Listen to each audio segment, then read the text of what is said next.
All right. Good evening, everyone. Apologize for the delay.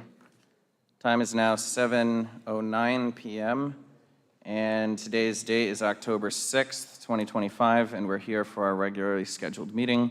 Please stand for the Pledge of Allegiance. I pledge allegiance to the flag of the United States of America and to the republic for which it stands, one nation, under God, indivisible, with liberty and justice for all. Now, before we begin this evening, two announcements. One, we are pulling consent agenda item C6 from the agenda. That will be considered at a later time. This came by request for more information.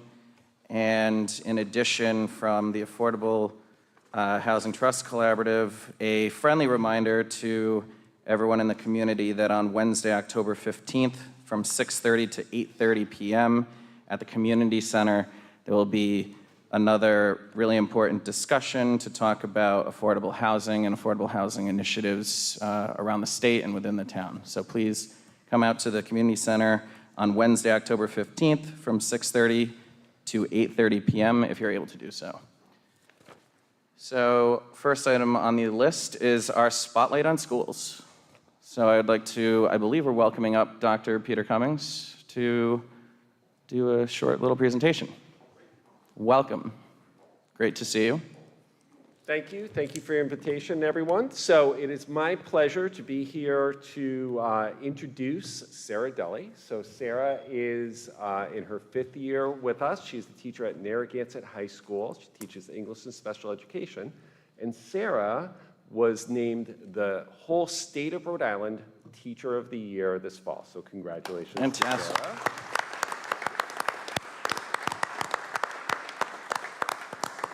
It is an amazing honor, quite competitive. So every district in Rhode Island is allowed to nominate one teacher from being their district teacher of the year, which Sarah has been, to compete for the state teacher of the year. So there are several rounds of interviews, and Sarah went through them all, had to do a full portfolio and written application, and was selected amongst all of those excellent teachers that came from all of the districts and schools in Rhode Island to be nominated. So Sarah is one of 50 state teachers of the year in the country, and will be traveling to DC to represent Rhode Island and through a further selection process for the National Teacher of the Year. But I want to hand it over to Sarah, who will say a few words about the process and the honor.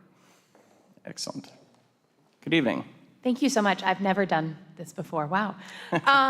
So it is an absolute honor to represent Narragansett, both the school system and the town, as well as my administration, the families, but most importantly, my students. As Dr. Cummings said, I've had the honor of teaching in Narragansett for the last 5 years, and I love how warm and welcoming the community is. You wouldn't have known this, but a few hours ago, I was dressed as Mrs. Claus for Red and White Day in a full wig, and so I did have to make that change.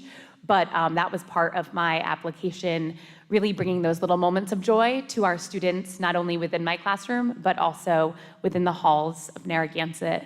The selection process, as Dr. Cummings said, was quite rigorous, but I was able to reflect on my own practice and also the things that make Narragansett great, whether it is the Building Thinking Classrooms initiative, the advisory program that we have, our sports team. I became the biggest girls basketball fan last year when they won. It's been an absolute pleasure to represent Narragansett, and I'm excited for what the journey holds, and I hope that this will just be a starting point for everything that is to come. Thank you so much. Excellent. Thank you so much. And I just want to say, congratulations. I know that this is a really prestigious honor. Again, I think I want to underscore that there's only 50 Teachers of the Year, and the fact that we can claim one of those 50 in the country right here in the Narragansett Public Schools, I think is a strong testament to the high quality of teachers and staff that we are retaining here in Narragansett. And I commend you and the job, and I know that you're going to be a tremendous leader and ambassador on behalf of Narragansett. And again, just always a soundbite to Dr. Cummings, the school committee, for their support to our Narragansett Public Schools and staff. So with that, we do have a certificate here for you, and it reads, for your exceptional teaching performance, earning the designation of 2026 Teacher of the Year, and appreciation for your loyalty and dedication to the youth of Narragansett. Congratulations.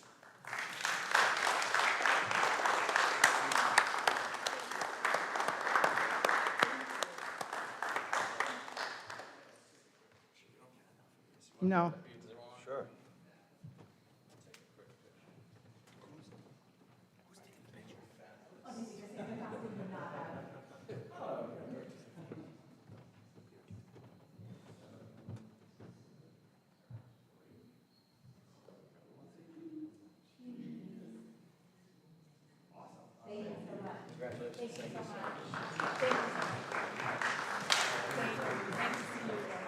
Good to see you. It's nice to see you.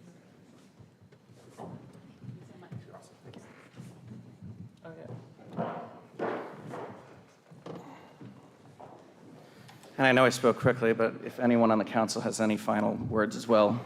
I would just like to say congratulations, and you speak of things to come and wondering what's going to happen. And I could tell you that I taught in Waterbury for 35 years, and Johanna Hayes was the Waterbury Teacher of the Year, who went on to be the Connecticut Teacher of the Year, who then became the National Teacher of the Year. And today she serves as the Congresswoman from the 5th District in Washington. So there's great things ahead for you. I hope you don't leave teaching, but there's great things that can come of this. So congratulations. I know it's an amazing honor, and I'm so proud. Thank you. Anyone else? Everyone else? Yeah, I was there with the rest of you guys, and it was very exciting to meet your parents actually out in the parking lot. I got there early, and they were very nice, and you could tell that the students really appreciated you. It was like a sincere, really nice celebration, and I was there in I graduated there in 1977, so. Ooh, that long ago. Yeah. We were the first graduating class, actually. Yeah. So it was just nice to be there and part of that whole thing. Anyone else? All set? All right. Well, thank you so much for being here. Have a great rest of your evening. If you can feel free to stick around, but I can understand. That's great.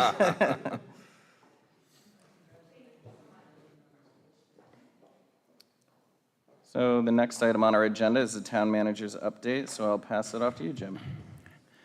Good evening, members of the council, folks who are here this evening, and those who are watching from home. A few items to update the public on.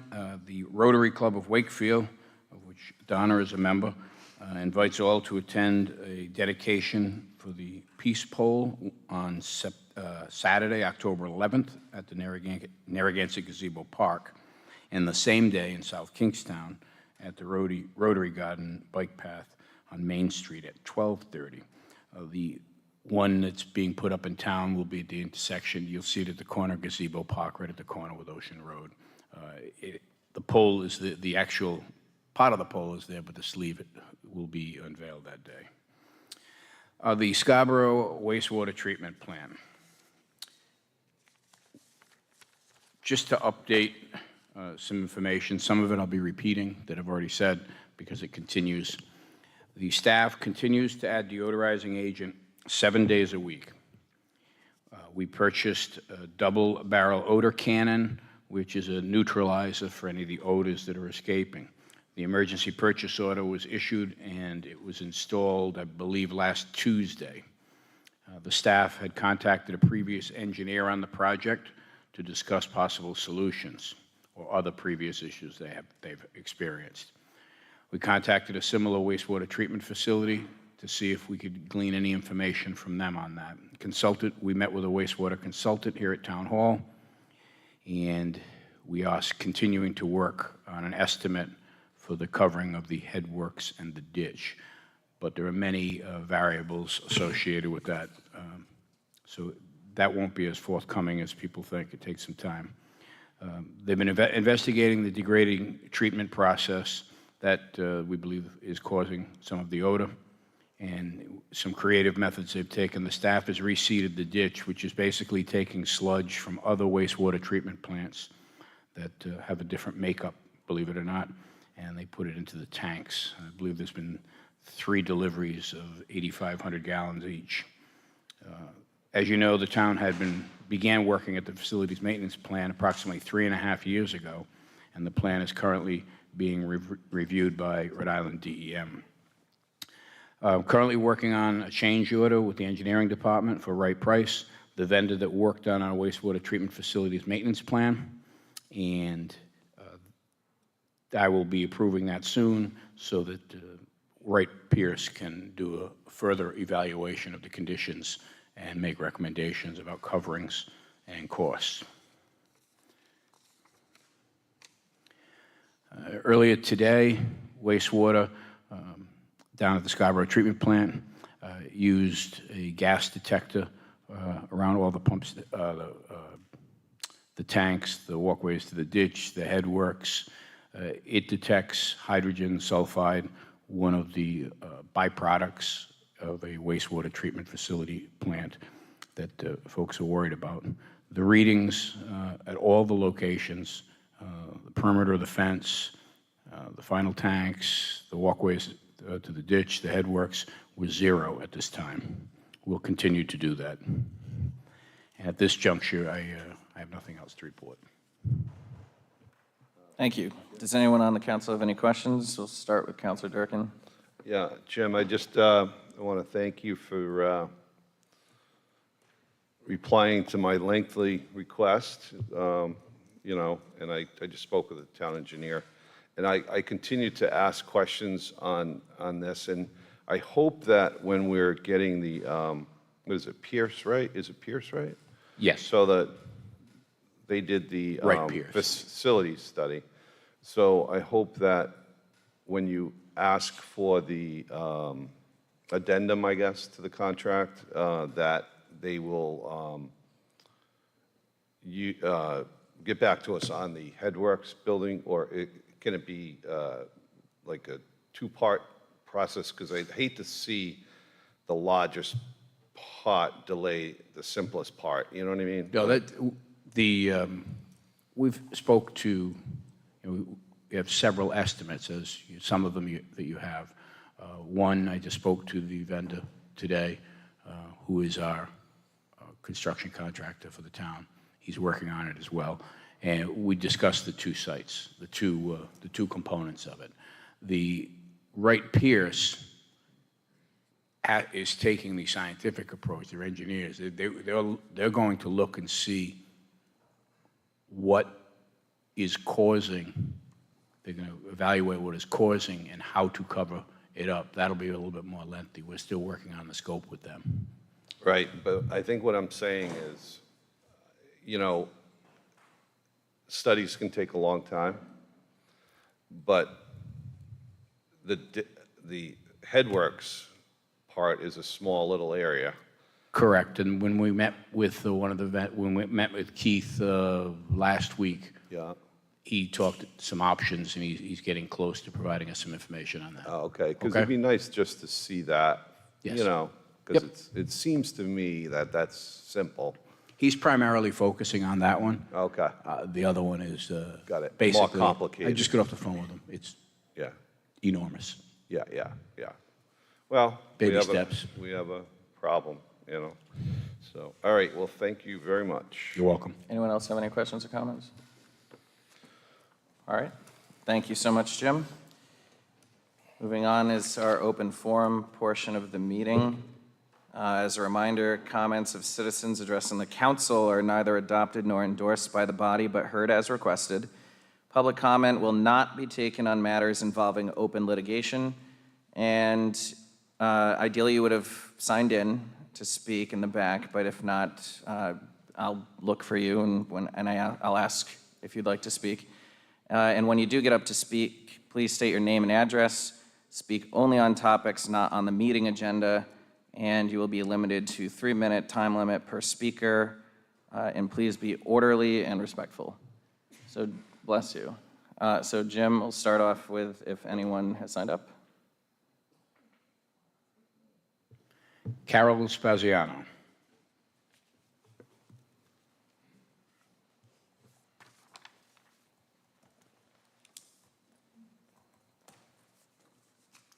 Good evening, Carol Spaziano, 12 Burnstrom Road, Narragansett, Rhode Island. It didn't smell at all today. Friday and Saturday, it smelled like a sulfur smell. It was a chemical smell. It was horrible. I called and just left a message. But I only have one question tonight for the council, if they could. I know we went through the presentation that Andrew gave, and they went to alternative 3, which I think was the best. Could you give me some timeline on when you're going to vote on that?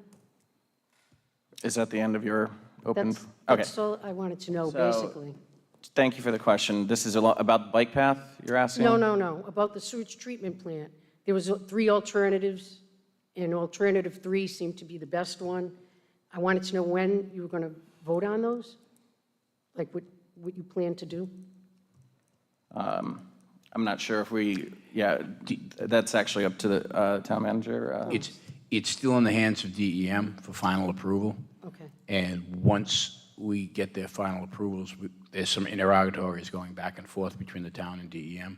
And once that's finalized and approved, at that juncture, it would go to the council. okay. What, thank it you. has to be approved by them first. okay. And Thank you it's- very much. As you can imagine, it's Yeah, I can quite imagine. the, Thank you. Thank you. Thank you. Anyone, sorry, on the sign up? Peter Lauro. Spoke with Mr. Lauro this morning.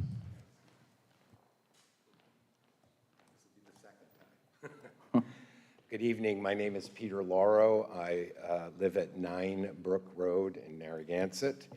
And I spent 2 hours today reviewing the Pierce Wright analysis in a book that's about this thick. There's no question that the Scarborough Wastewater Treatment Facility is not only obsolete, but not able to handle the current load, not the hydraulic load, the BOD load, which is the real limiting factor. As a result of improper aeration, the noxious gases, primarily methane and hydrogen sulfide, are formed. I understand that the initial time frame for the new system is about 4 years. And those of us who live, actually, the perimeter now is much greater, just can't wait 4 years for that smell to go away. I'm glad to hear that the town is looking into covering the aeration ditches was something that was recommended back in the mid-'80s and then again in the mid-'90s, but nothing was done. I think we really need to do that to eliminate the smell. The new system will have blowers.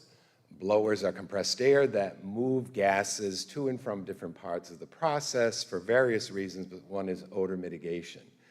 I'm hopeful that the interim fix on the existing plant will involve blowers associated with those covers. Those blowers can be reused because the new system, in fact, will have blowers. The new system will have aeration tanks, which are much deeper than the aeration ditches that we have, which are too shallow and don't allow for proper oxidation conditions. I really believe that the new plant should also have covers, and that's not uncommon when it's in a populated area. And the 2 areas that surround the sewage treatment plant are zoned R10 and R10A, and they are the most densely populated parts of the town of Narragansett. And the other thing, and this is something I'm not sure that the council is aware of, but having grown up here, I'm aware of it. The World War II coastal defense system, which was designed to take through underground tunnels munitions and heavy artillery from the west part of the peninsula to the east part and down to the point. Those tunnels are still there. They were there when I was about 10 years old, and my brother and I climbed down one, and then my father prevailed on the town to weld them shut. They're still there. I looked at where the new tanks are going to go, and I also talked to Andrew Smith at Wright Pierce, had a very interesting conversation. There needs to be a site survey done on that plot, and it's my hope that those tunnels are not going to be in the way. They were never filled in as far as I know, and that could cause a problem on the time schedule, which is already maybe 4 years from now. But anyway, that beeping is probably my time limit's up. So thank you very much. Thank you. And just remember, we're all entitled to a right of quiet enjoyment of our property. And right now, that's being violated. Thank you. Thank you. Conrad Furla.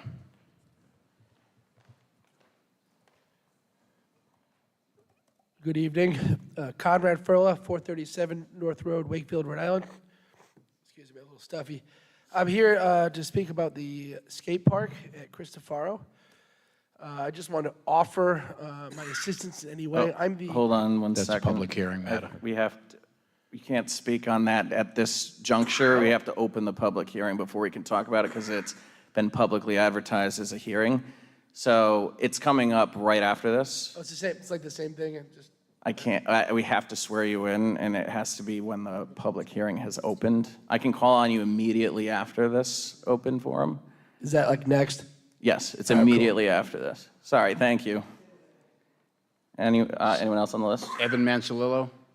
Same, okay. No, no worries. Okay, I'll put those down there. Isabella Conti?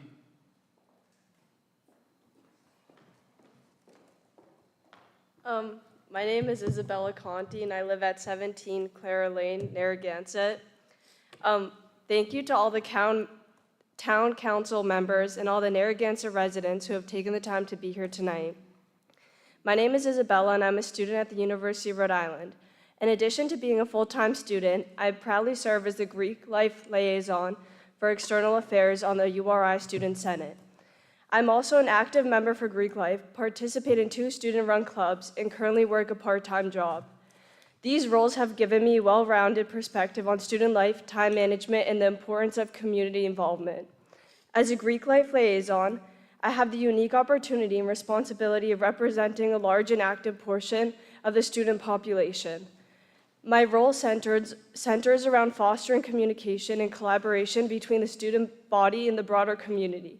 That is why I'm here tonight. My goal is to help build a stronger, more positive connection between URI students and the residents of Narragansett. I believe that with open dialogue, mutual respect, and shared responsibility, we can create a more unified community where both students and long-term residents feel heard and valued, but also bring awareness to the student body about the importance of the residents' concerns. I'm also committed to being a part of the solution, not only as a leader, but also as a neighbor. I hope to serve as a bridge between the university and the town, helping to address concerns, highlight positive contributions, and promote efforts that benefit everyone in Narragansett. Thank you for the opportunity to speak, and I hope to finish this soon. Thank you. Arpan Singh.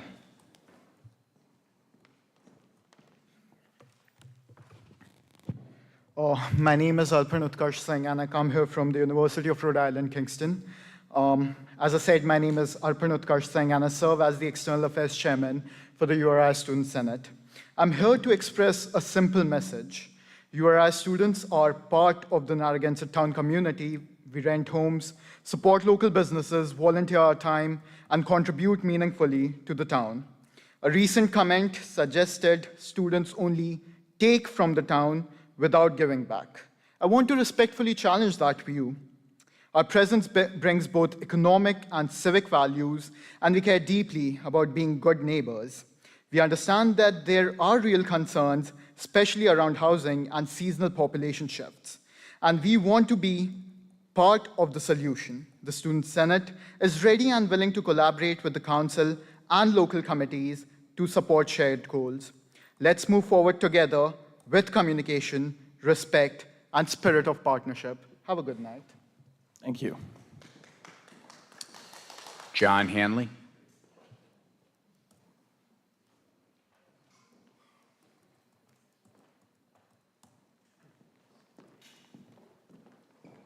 John Hanley, 10 Rollins Drive.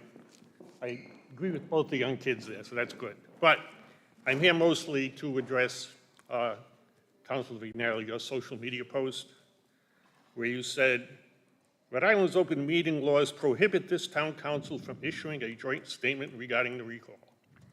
So I would ask, where was your allegiance to the open meetings law when you, behind closed doors, decided not to enforce a legal town ordinance and then tried to cover it up?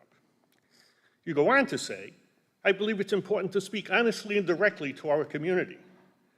Quote, when I brought forward the ordinance suggestions. Well, they were not suggestions. These were brought forward as, quote, proposed ordinance amendments. Just read the agenda of that night.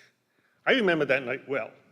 Many residents expressed their displeasure with those amendments, citing the disastrous effects they would have on the town, yet all of you voted in favor of the motion.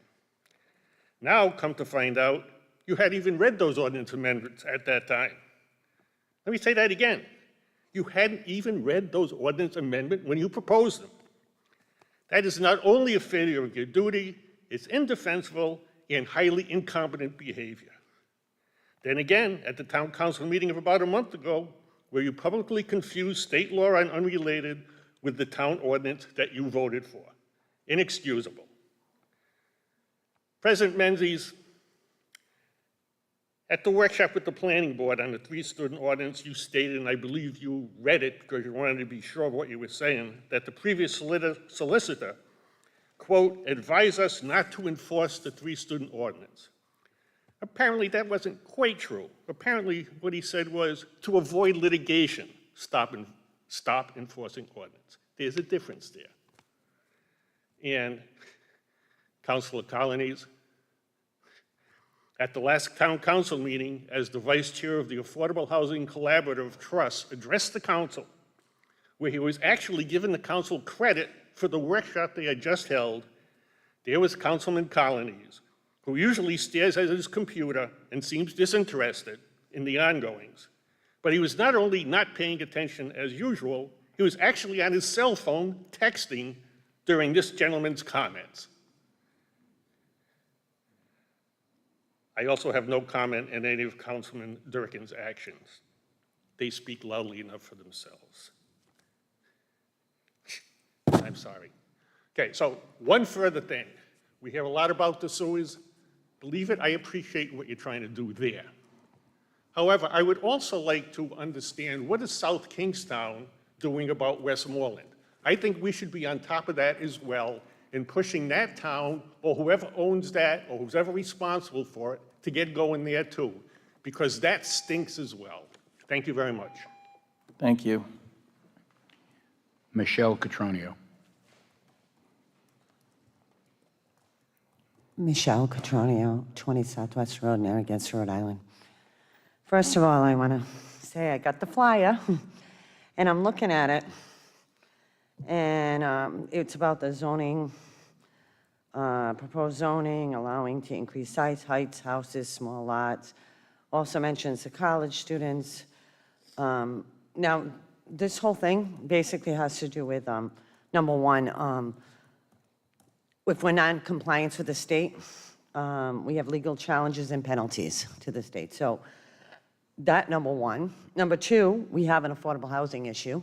And, you know, someone that makes $150,000 should be able to, well, it's not low income, should be able to buy in this, in our town. And we should, and that's what's actually going to cause problems with our schools.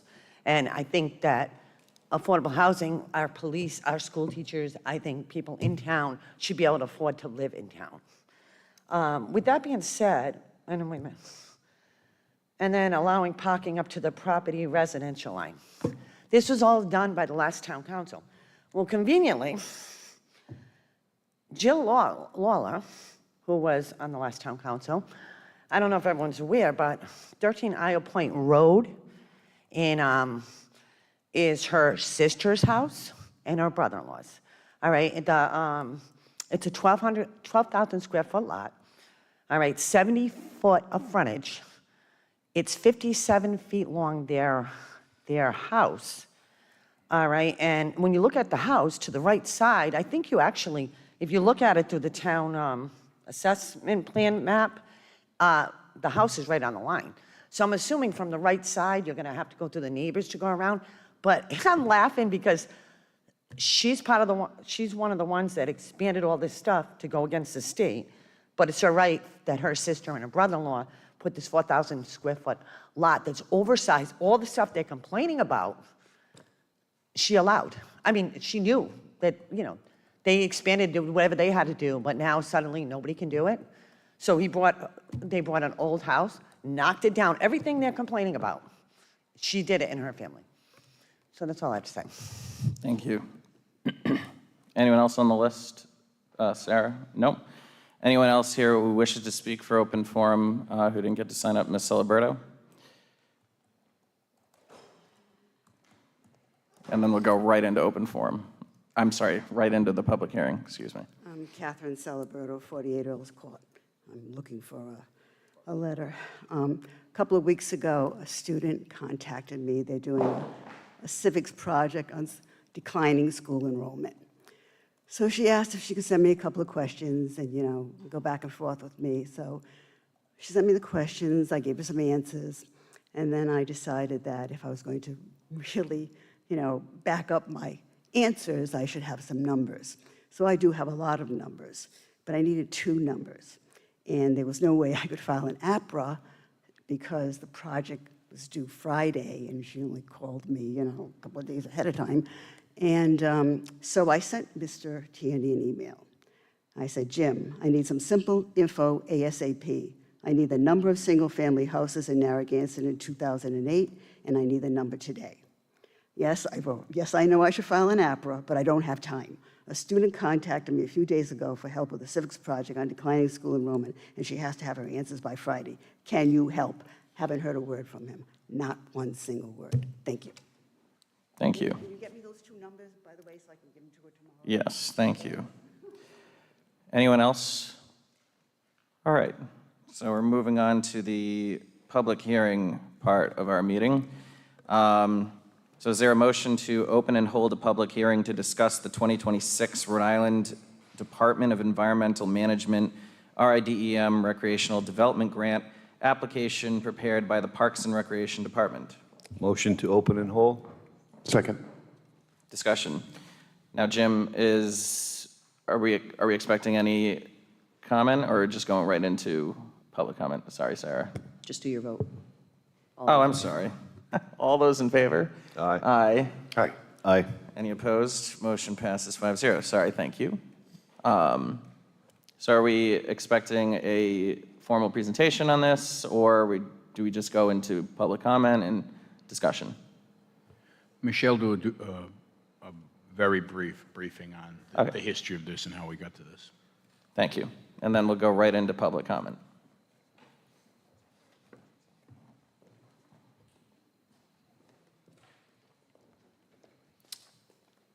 Good evening. Good evening. Thank you. So, as a matter of formality, we are required to go before the town council and have a public hearing in order to apply for this grant. So that's why we're here today. So, motion to hold a public hearing, and then a motion for the council to approve the submission of the application.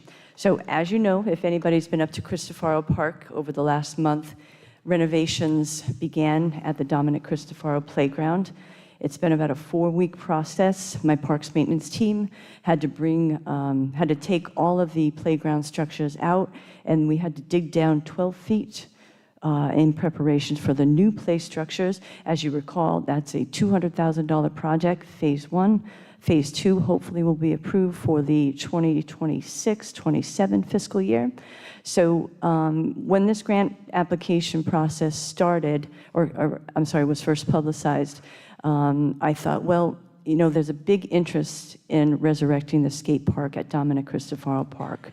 And we had applied previously for a grant, but did not get the grant. So I felt that because we have phase 1 and eventually phase 2 of Cristofaro, it would be, I think, beneficial for the Parks and Recreation Department to apply for this grant to, again, have a brand-new skate park, so a new surface macadam above structures to culminate with the completion of the playground and then hopefully the skate park, and really have that entire park be revitalized and where it really needs to be.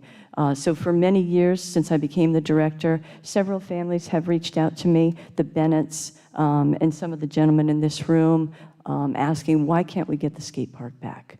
The previous park had just gone into disrepair, a lot of graffiti on the structures, et cetera. So we'll address all those issues moving forward to help try to prevent that.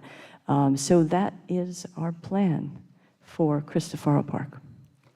Thank you, and I really appreciate the very thorough overview of the project, and I wish we had a image to throw up there because, you know, I'm seeing this and I'm very impressed and excited for that opportunity. Can you just quick soundbite as to the location for anyone that might not be familiar with that area or is familiar with Cristofaro itself?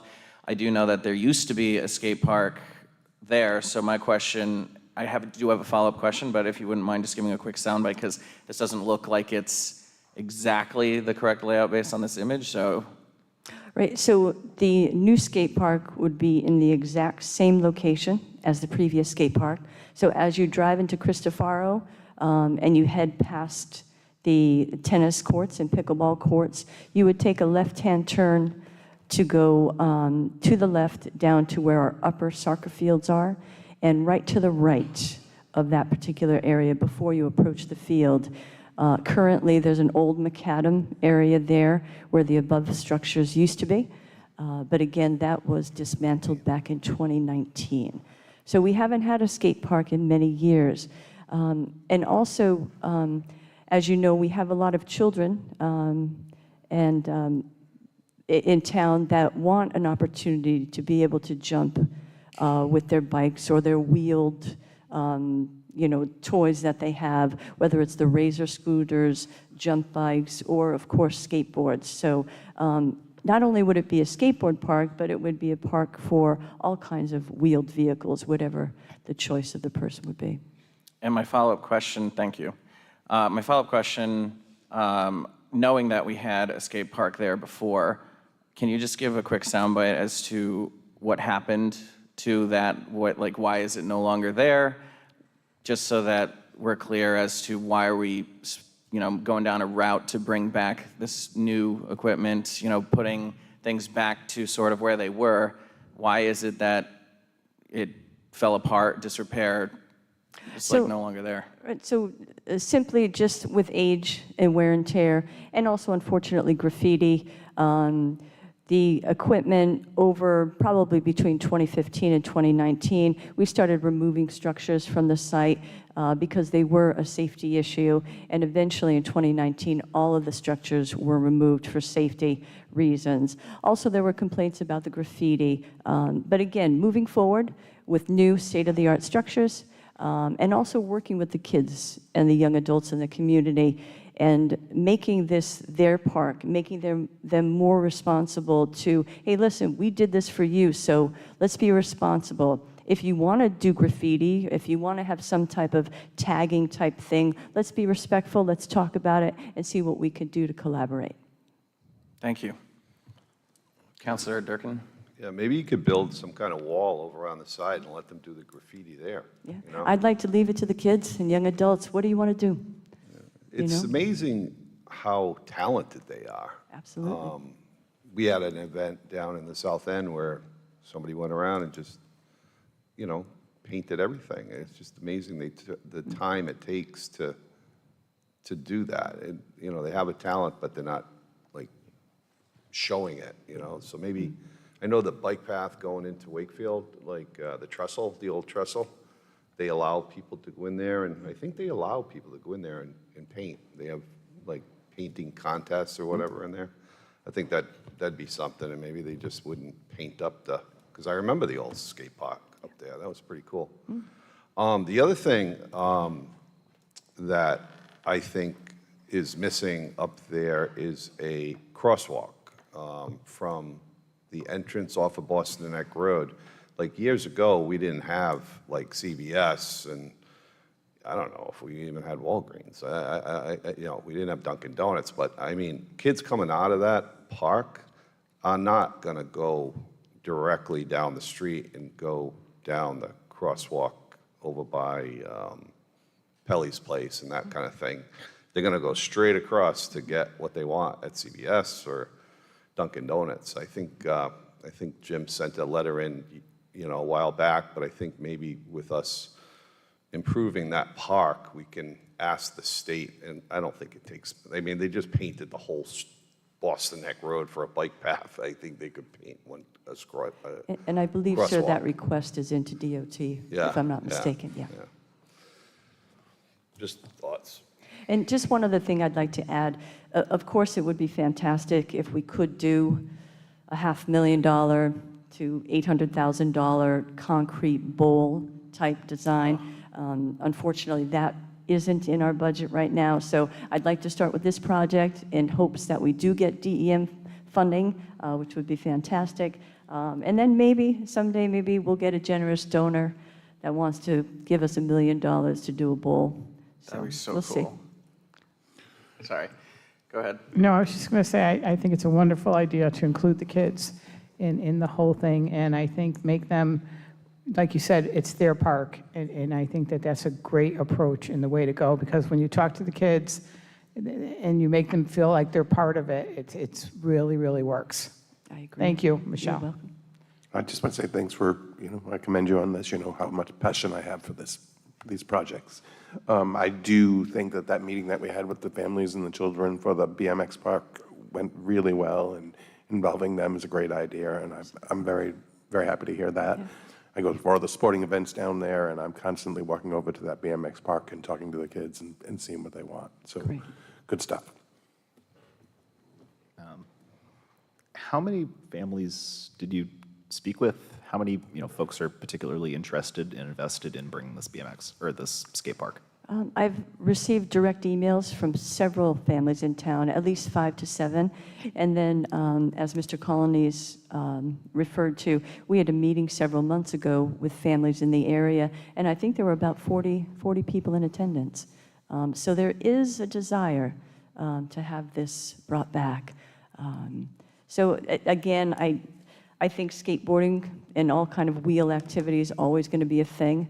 I don't think it's something that's going to die out. Again, whether it's a razor scooter, a regular skateboard, or other wheel, the kids like it.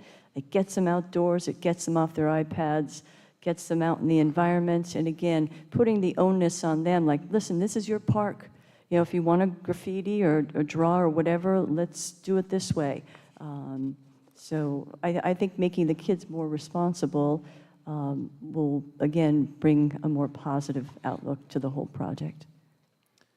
Do you know how many, I don't know how this would be quantified, but how many people used it in the past, how much use there was in the past, and kind of similarly, how used is the South Kingstown skate park? I don't have the answer to your first part of your question, but I do know that the skateboard park at Old Mountain Field is readily used, very popular park. Okay. And just kind of introducing, wheeled recreation, I think it kind of brings a higher chance of injury. And how protected or covered are we as a town from this increased risk? So the trust, the town's insurance company, of course, would need to be alerted if this project were to happen. In the past, the trust did, of course, insure us for the skateboard park. So we have done that as a municipality in the past. Okay. Thank you. My last question, and then I'll go to public comment. What is the expected completion date for this phase? Well, that's a tough question to really answer. Because again, if we don't get the DEM grant, I will try to put this in the capital budget for next fiscal year. But if we do get the grant, the award is, I believe, in April of 2026.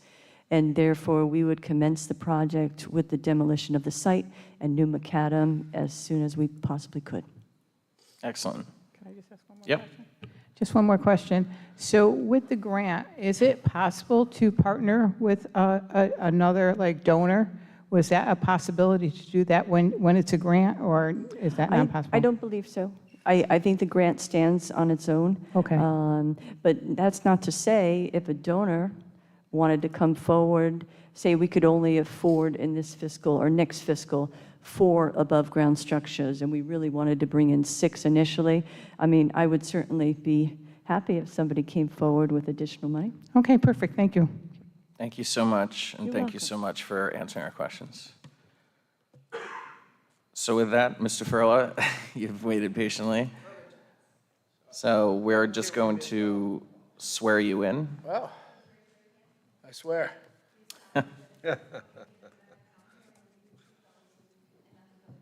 I swear to God. Conrad Ferla, CONRADFERLA. Thank you. So, all of those questions you had, we can actually answer. So you guys know me for Saving Coastal Access, but the truth is, I'm the Vice President and Sales Director for All I Need Skateboards for the entire planet. So any Zoomies you go into across the universe, that's how I make my living. That's how I've done this. So a couple things. I grew up in the north end of Narragansett. I used to skate over the church, and there was no place to go. Christopher was my home area where I grew up, and there was always needed a place for people to go skate. So I'm super stoked. I've been trying to get this done. Well, hold on. I tried to get this done many, many moons ago, well before Michelle came over, so I'm glad to see that we have momentum to go the other way. First thing, you were talking about how do you get funding from other people, and how do we get the budget and to do different things. So first thing that needs to be done is when you go to build the skate park, what has to be done is there has to be a concrete slab. So there's a lot of different options. You could have asphalt, you have concrete, but concrete allows you to add features when you want to in the future, and it lasts forever. Not only that, concrete does not get beat up as much by bikes, scooters, and different things. It's also easier to clean if you have graffiti. Graffiti is inevitable, but most skate parks usually self-regulate themselves, so if something does something gross, somebody spray paints over it, it's gone within a few days. Regarding prefab park structures, so I saw a small plan of what was proposed. I didn't see if it was concrete or not. It's very important that it's not asphalt, because if you put asphalt down, those prefab structures will slowly erode, and they create weird gaps, which we'll be back here in 5 years trying to replace it. And it's part of the reason why the old park is no longer there. In fact, I was the last person to take the last remaining broken features to put them together to build a half pipe before it finally disintegrated into nothing. So I'm here to offer my assistance in any way, whether it be fundraising. My exposure for skateboarding is around the world. I spent yesterday opening up distribution in the Netherlands and Bolivia. That's what I do for a living. It's pretty wild to me still that I get to do that for a living. So I would love to see a concrete form be put in. If we can only afford prefab, just be aware that it can fall apart, and it does have a shelf life. You can always add concrete structures as we go forward. I skate Old Mountain Field all the time with my family. There's a lot of concrete there. We're always adding something there. And the park's been around for 20 years. You were asking about insurance and liabilities. Just ask the Park and Rec Director of South Kingstown. It's great. There's nothing. We've had no issues so far. So when you guys are going to actually do this and you want fundraising, you want exposure, you want help, you have any ideas, you actually do have an expert in the community. Reach out at any point in time, and I'll gladly assist you through the process, and things that work and don't work, and things that work for both skateboards, scooters, bikes. There are some features that work for everybody, and that's the best way to go forward. So thank you, and I'm super appreciative and super stoked that this finally might actually happen, and you guys are a breath of fresh air, so thank you. Thank you. Anyone else wish to comment? Yes, a gentleman in the front, and then Ms. Celebrato.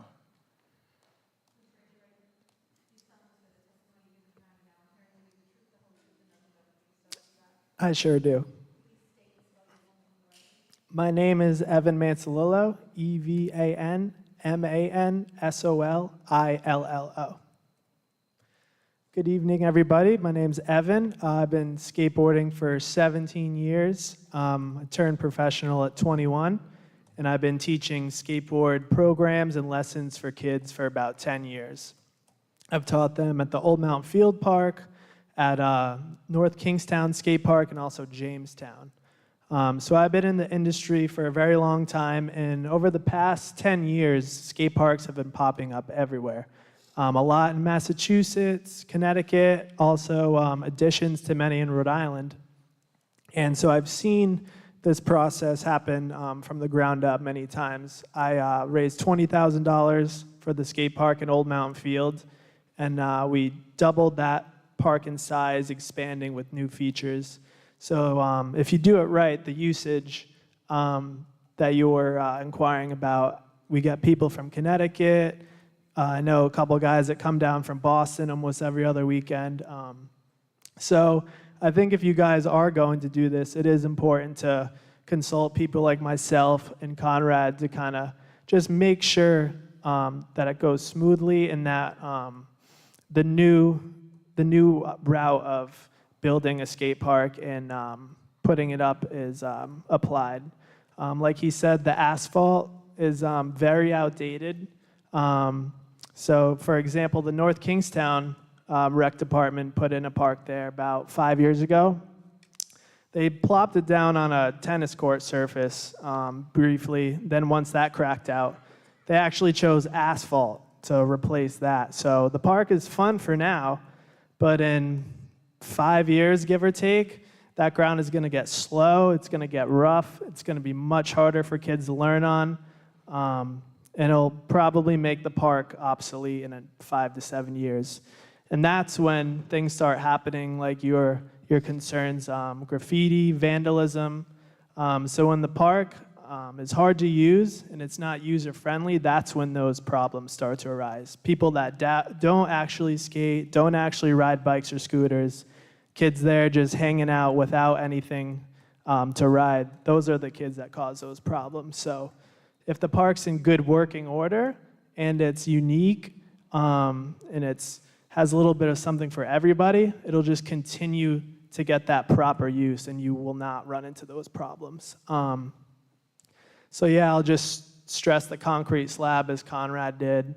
And also the prefab route, it would be fine. You can totally add things, rearrange things, but I would also be open-minded to working with the actual skate park construction company.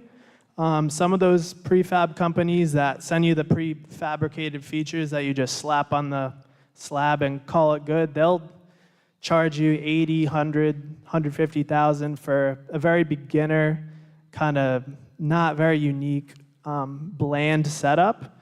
So if you work with other skate park companies that build features out of concrete, and you can consult with them to more modern features, ones that are popular nowadays, the pricing is actually really competitive. You can get something much more modern and dreamt up and designed by actual skateboard construction company for around the same budget as, you know, a prefab company that just goes around just selling these prefabricated plans. It just could be worth considering both options, and I don't think it would be budget friendly both ways. So that's all I have to say, and reach out to us if the grant becomes a thing, and we'll be here to help fundraise and provide other insight. Thank you. Thank you. Yes, Ms. Celebrato.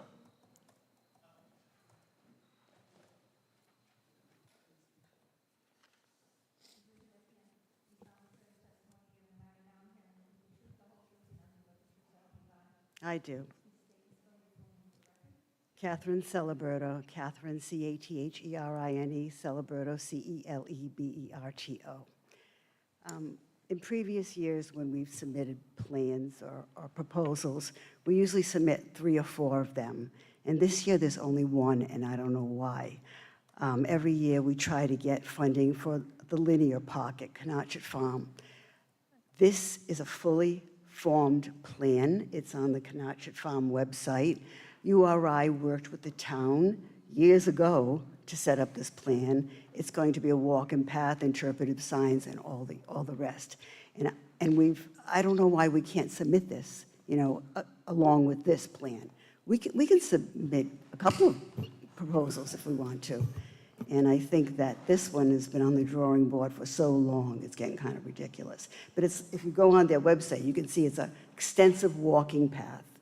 And it goes by the ponds and all that other stuff. And, I think it's something people would like to do.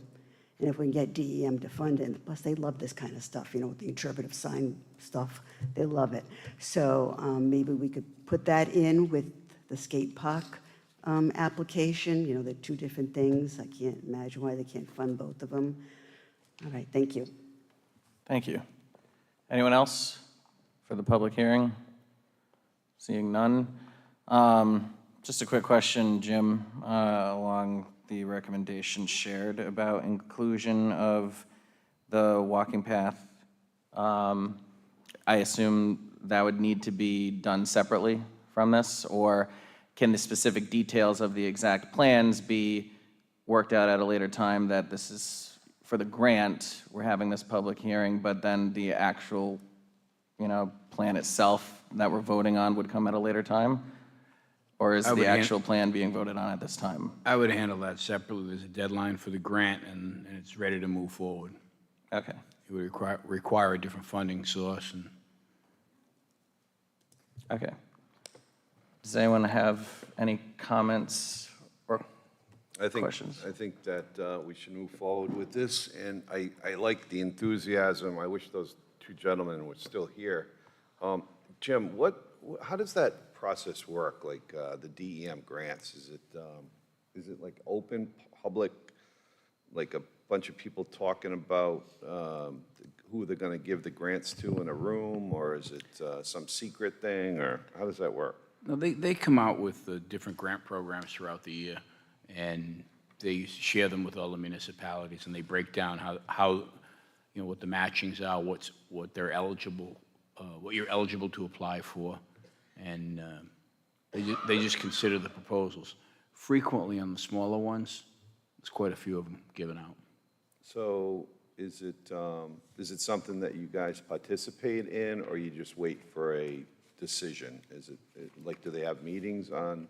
No, it's the resolution, it's the application, and the summary that goes with it, and then they consider it. Yeah. So there's no way to lobby for that type of thing, or,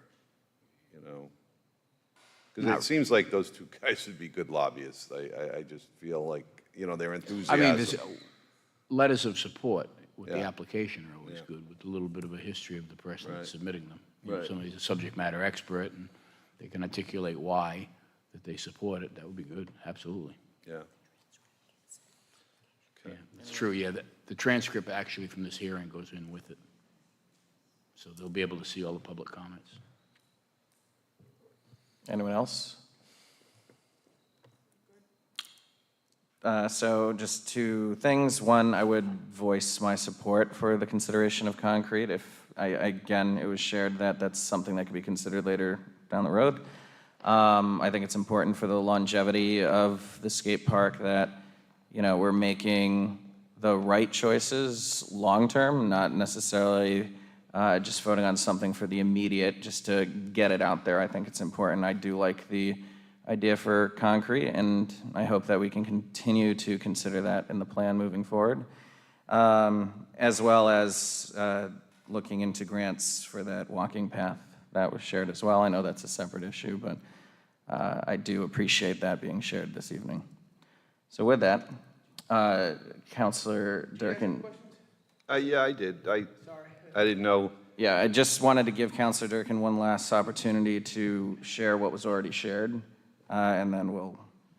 So I just brought up the fact that, in my mind, grants are going to be hard to get because there's little money floating around. So I think that we should just not anticipate in getting the grant. And, you're a very enthusiastic person, and I think that you should somehow, transmit that to this. I bet I can get us, I know that sounds arrogant. Get some. I can get us the grant. like even a petition or, you know, whatever it is that, you know, to get up to the state, you know, so. Would you mind just talking to the microphone? Sorry. Sorry to keep having you come back up and down. I am getting hungry.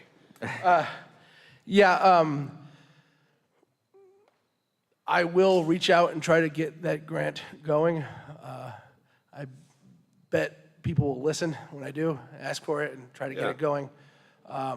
You're right about fundraising. So if the town and, let's say the grant's not all the money we want, all right? Let's say it's something though, right? Because I helped just get a grant at Old Mountain Field just a couple weeks ago. Just have to reach out and try. And if you want to petition, is get thousands, you know. That's very easy. But if the town and the state can come together to build some kind of foundation, then raising money for other features is a lot easier. That's why I only came to speak, because I really wanted to make sure that we had a concrete base, knowing that we don't always have the money up front.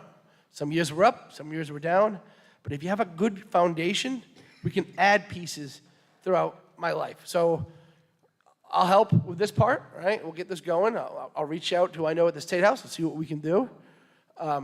We'll get as much money as we can. We'll get this something built.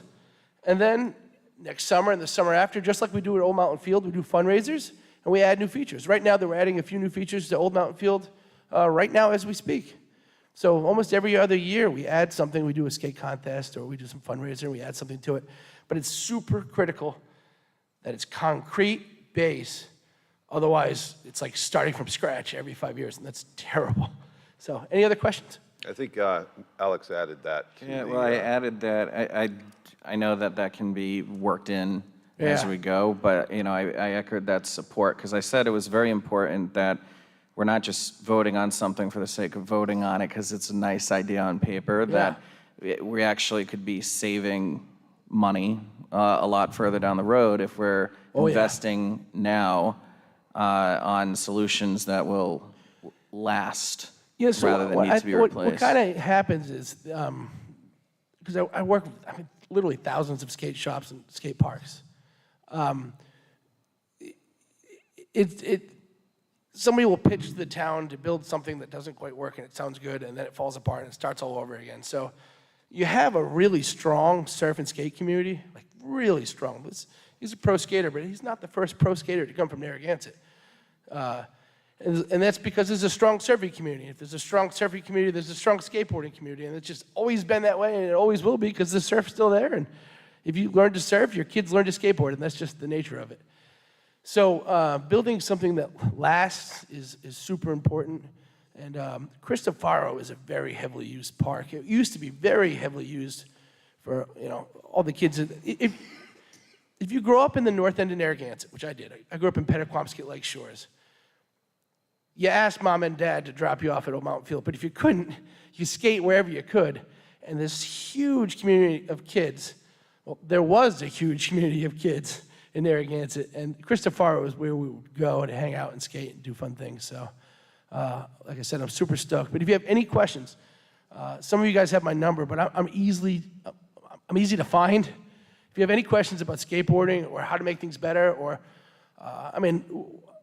I can bring pro skaters here from all over. I used to run the Battle of the Beach Surf Contest. We had world pro surfers come in for that. So you have unique assets. So if you can take advantage of it, definitely do it. We would love to help you. There's nothing I love more than seeing kids stoked out skateboarding or doing something at the park. It's healthy, it's fun, and they're not on their phones. So thank you. Thank you. And if you can get 20,000 for South Kingstown, I hope you can get 30 for us. Fundraising goal. Definitely would love to look into partnerships down the road, so thank you for sharing that.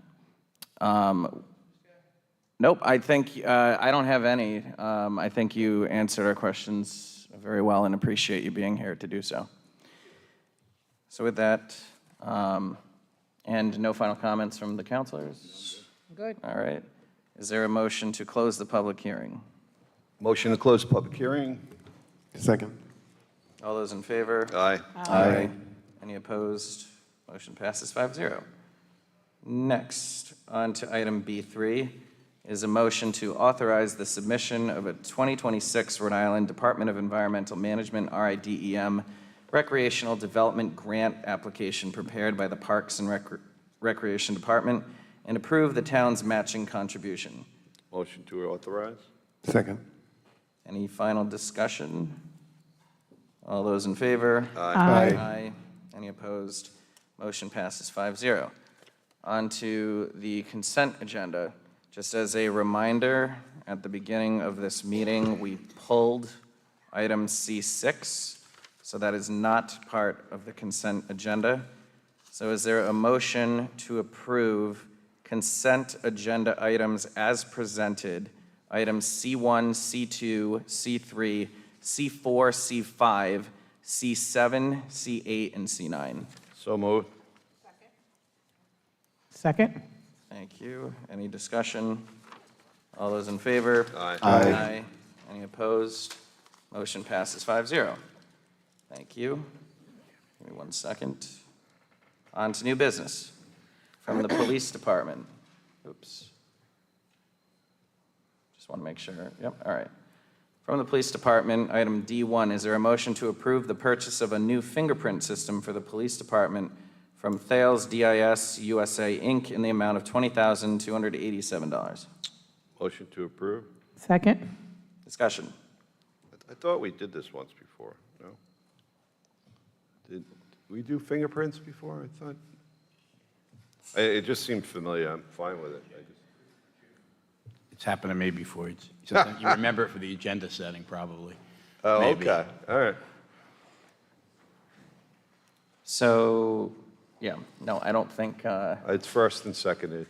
yeah, no, I know. I'm discussing. Yeah, I know, I thought, I remember fingerprints, but, yeah. Anyone else have any questions? I'm just glad to see that it's 100% reimbursable. Oh, yeah, underline that, say that again. It is 100% reimbursable. Yep, thank you. I think that needed to be said. All right, anyone from the public have any comment? Seeing none, all those in favor? Aye. Aye. Any opposed? Motion passes 5-0. On to Parks and Rec is item E1. Is there a motion to approve the purchase and installation of 615 LF of new black vinyl coated chain link fence for George C. Park from Costco, Inc. in the amount of $89,920, utilizing the State of Rhode Island Master Price Agreement for fence installation and repair? Motion to approve? Second? Discussion. It's just nice to see the park there and everybody using it so much. And thanks for painting over the graffiti, Michelle. It's just nice to see being used. My general question is this like a ballpark, like similar cost that we would see in similar ballparks fencing around the state? This is just a standard price. Just want to make sure. So you're nodding, so I assume. Okay, thank you. Anyone else have any questions, comments? Anyone from the public? Yes, Ms. Celebrato.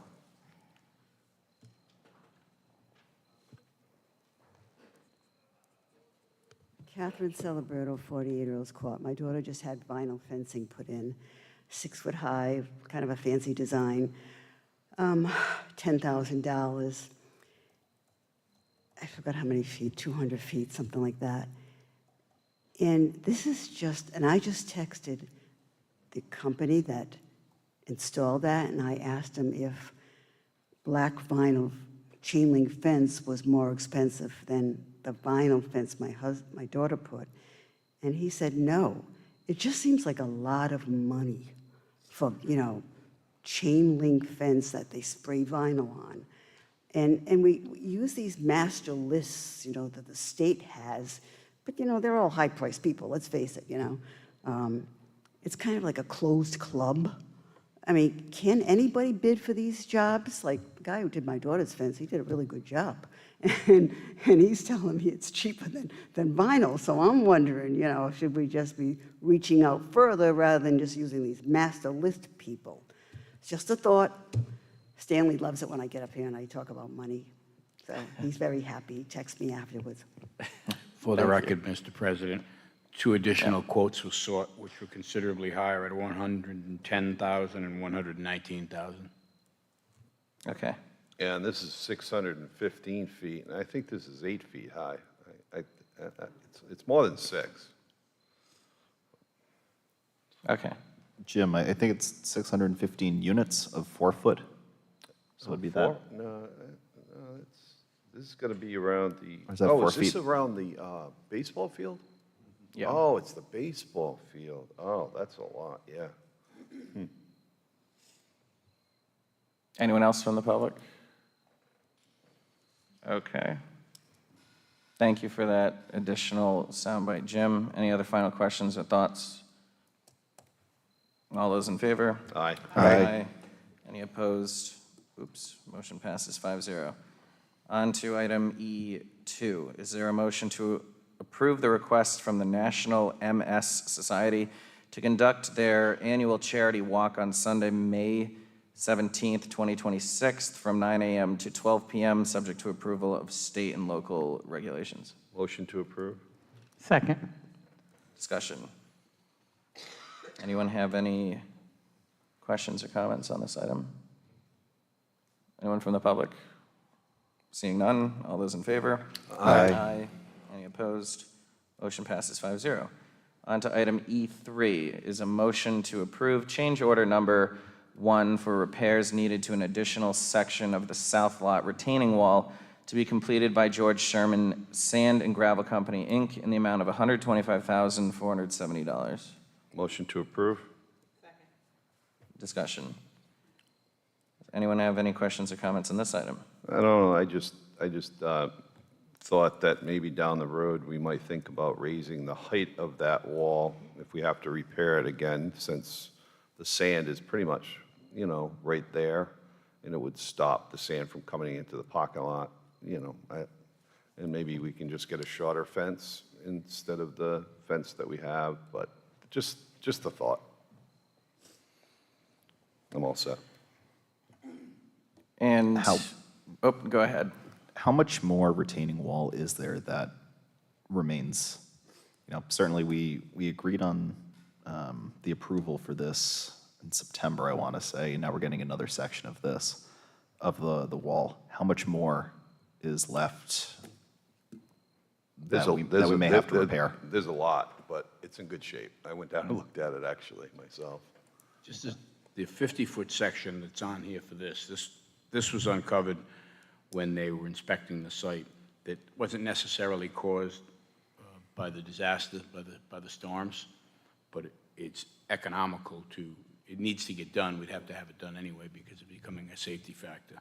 But to do it all at once as opposed to doing it later is the mobilization of the company that's going to do it, the wall consistently put together as one piece at the same time. And we ended up getting it actually, the last one was actually less expensive than originally planned because we received more from the federal government than we expected. Can I ask you another question? Are you all set, Ryan? Yeah, I'm good. So, Jim, like that parking lot where you go in, where the trucks park now, you go in there and that's where they charge you, to get onto the beach, right there at the south entrance where the stairs are? Yeah, south entrance. Okay. All right, so they started there, and so the wall that goes along where the benches are, which seems to be the same wall that continues around to the Coast Guard House and down to Monahan's, it seems like all built by the same people. That's the state. Now, is that the state? Yeah, when it changes, that whole wall, the seawall, Yeah. that's all connected. All right, so where they collect the money right there, that starts the state, so I'm pretty sure the wall is the state. Yeah, it seems like it. And It's all one piece built, at the same time. But it's very exposed. Yes, I mean, it's seriously in need of, I think, how the Coast Guard House did there, they expanded the rocks out. Yes. Like maybe 100 feet or something. I think we should be asking them to put rocks there because eventually we're going to lose that wall and all the benches and that little park and stuff. it's so exposed, you know? It's, we just have to make them aware of it, because get on some kind of list, because I could just see that. I remember a few years ago, I don't know, maybe it was, I don't know, 8 or 10 years ago, we lost the pot of the wall down by Monahan's, like in one of the storms. And that was pretty expensive. They came in and repaired it, you know?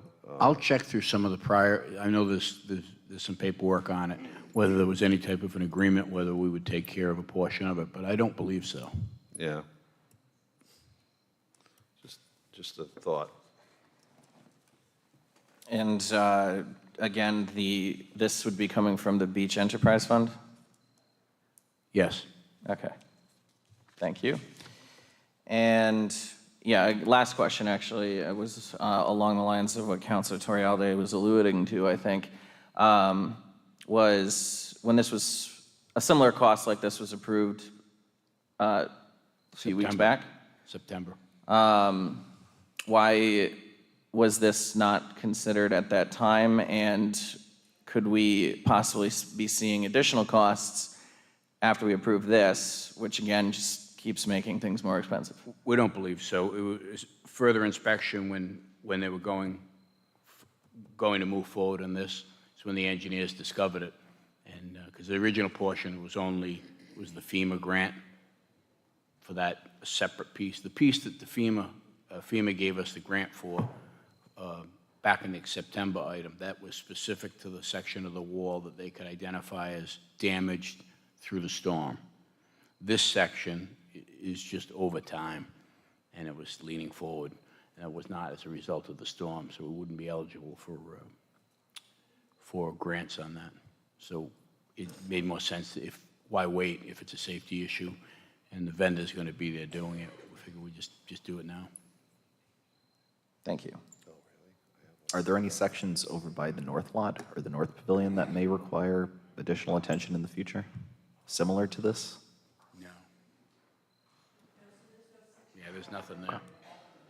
Okay, thank you. So just for those at home, the answer was no. Okay, anyone from the public have any comment? Ms. Celebrato.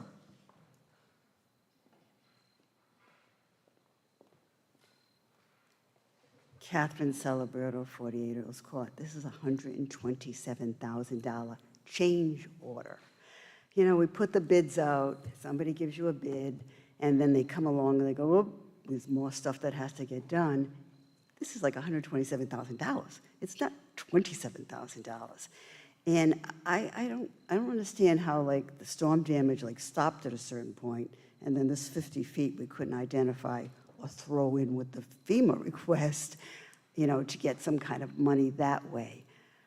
I don't understand why somebody from the town had to identify this when George Sherman's been doing this kind of work for eons.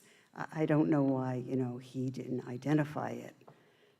I'm just thinking that we could have got some more money from FEMA if we had understood the scope of the problem from the beginning. But again, this is a huge change order. And I really think when people put bids out, it should be amount certain. And I think South Kingston does that, but they give a 10% leeway. These change orders, they're getting bigger and bigger every time, you know, there's one on the agenda here. Thank you. Mr. President, the change order was issued as a result of Sherman and the town engineer working together to discover that. As far as FEMA goes, they don't care about any other problems we have, only things that are connected to the FEMA reimbursement stuff. So that section of the wall wouldn't have been covered by FEMA. And it was a combination of Sherman and the town saying, we telling them, can you do this too? It's the same wall. That's how we got to it. So just a follow-up question to that. Why is there a difference between, just for someone who's listening in, even myself, can you just give a quick soundbite as to, you know, we're looking at the wall, it looks like it's uniform. Why is there a difference between sections? If it's damaged, if FEMA determines that the damage and the associated cost of the damage, you know, if it was caused by a FEMA-covered disaster, that's what they're going to give you. Okay. And it's not uncommon if you if you can get something else done at the same time in a more efficient manner and bring it up to snuff, might as well make it all consistent, and especially since it was identified as a safety issue, unrelated to the FEMA reimbursement or the storm, just over time. Thank you. Anyone else from the public? Anyone on the council? All those in favor? Aye. Aye. Any opposed? Motion passes 5-0. On to community development. Is there a motion to adopt a resolution authorizing the town manager to execute a 5-year extension to the electric service agreement between Next Era Energy Services Rhode Island LLC and the town of Narragansett? Motion to adopt. Second. Discussion. Anyone have any comments or questions? Anyone from the public? Seeing none, all those in favor? Aye. Aye. Any opposed? Motion passes 5-0. On to item G1 from the Engineering Department. Is there a motion to approve, ratify, and confirm the multi-year contract award with Direct Energy Business LLC and NRG Business Marketing LLC for the purchase of natural gas at their quoted bid fixed price of $7.90 per decatherm for a 3-year period from November 1st, 2025 through October 31st, 2028. Motion to approve. Second. Discussion. Anyone have any questions or comments? Anyone from the public? Seeing none, all those in favor? Aye. Aye. Any opposed? Motion passes 5-0. On to item G2. Is there a motion to approve and ratify and confirm the removal and replacement of the fuel oil storage tank and fuel delivery system at the Sprague Pump Station completed by Gill Services, Inc. in the amount of $27,579? Motion to approve. Second. Discussion. Anyone have any questions or comments on the council? Anyone from the public? Seeing none, all those in favor? Aye. Aye. Any opposed? Motion passes 5-0. On to item G3. Is there a motion to approve the 5-year sludge management contract?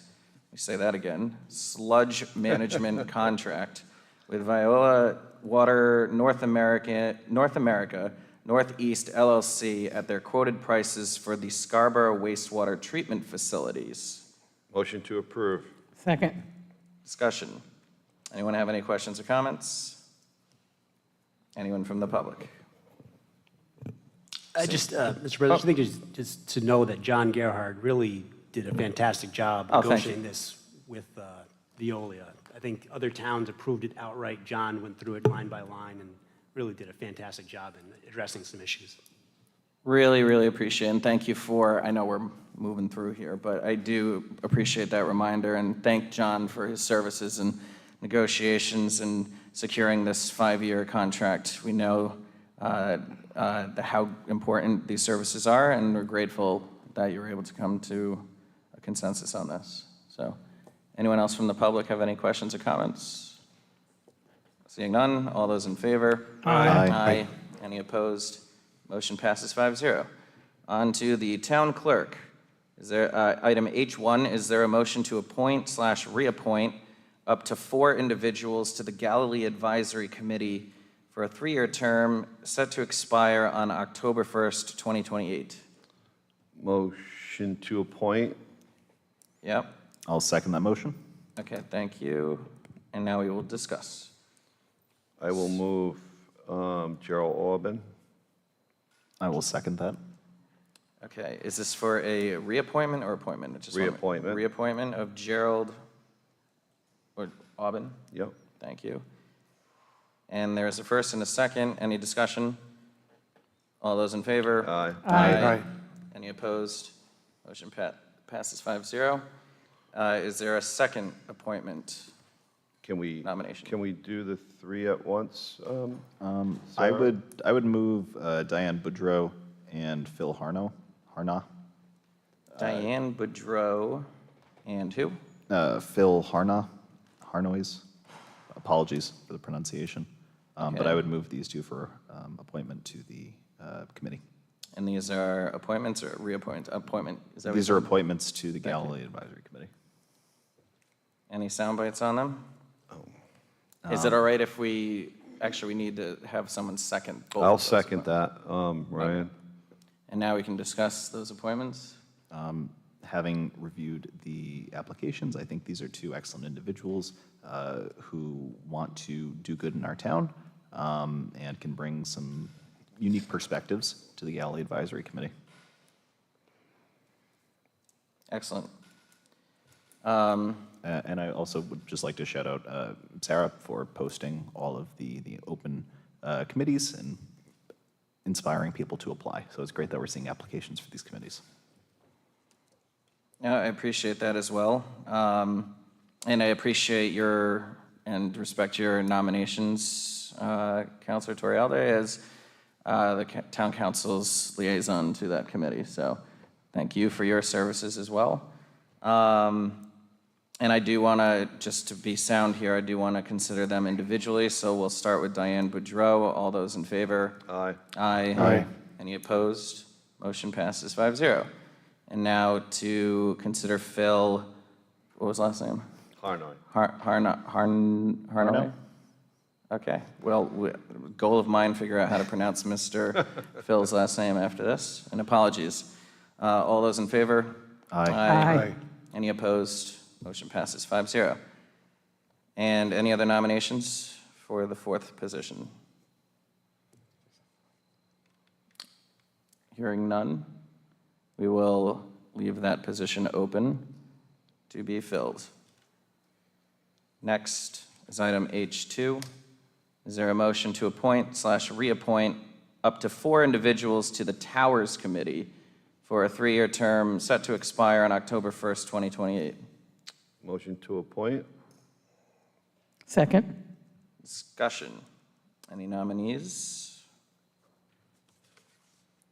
Yes. Don't everyone jump at once. No, I had them, but I don't see them. All right. So I also sit on this committee, and good. we have some truly excellent people working to better the towers and working on the events there. So I would like to reappoint Gwen LaRiviere, Mary Phillips, Kelly Cartwright, and Gina Aikner. Second. So discussion, all 4 individuals currently serve on the Towers Committee and are seeking reappointment, and your nomination is to seek the reappointment of Gina, Kelly, Gwen, and Mary. Okay.